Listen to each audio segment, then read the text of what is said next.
పాపాన్ని ఎక్కువ ఇష్టపడుతుంది లోకం. దేన్ని ఇష్టపడుతుందండి? పాపాన్ని ఎక్కువ ఇష్టపడుతుంది. పాపం అంటే చాలా ఇష్టం దీనికి. సిలువ దగ్గరికి వస్తే ఏం జరుగుతుంది చెప్పండి? పాపాన్ని వదిలేయాలి, పాపాన్ని చేయకూడదు. చర్చిలో ఎలా ఉన్నావో ఇంటి దగ్గర అలా ఉండాలి, ఇంటి దగ్గర ఎలా ఉన్నావో చర్చి దగ్గర అలా ఉండాలి. ఎప్పటికీ నీ లైఫ్ ఒకే స్టాండింగ్లో ఉండాలి. పాపం చూడకూడదు, పాపం వినకూడదు, పాపం మాట్లాడకూడదు, పాపం దగ్గర కూర్చోవద్దు, నిలబడొద్దు.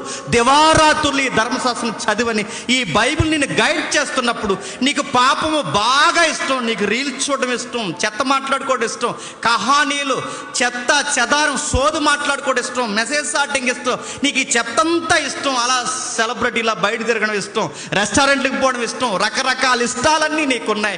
ఇవన్నీ వద్దని బైబిల్ చెప్పినప్పుడు నీకు సిలువను గూర్చిన వార్త ఎలా ఉంటుంది చెప్పు? కష్టం సార్. అలా చెప్తారు అదంతా. మరీ రెస్టారెంట్కి వెళ్ళొద్దంటారు ఏంటండి? తప్పేటండి అలా వెళ్తాంటే? నేను వెళ్ళొద్దని అనట్లేదు, వెళ్ళండి, కానీ వెళుతూనే ఉండకండి. అది నా పాయింట్.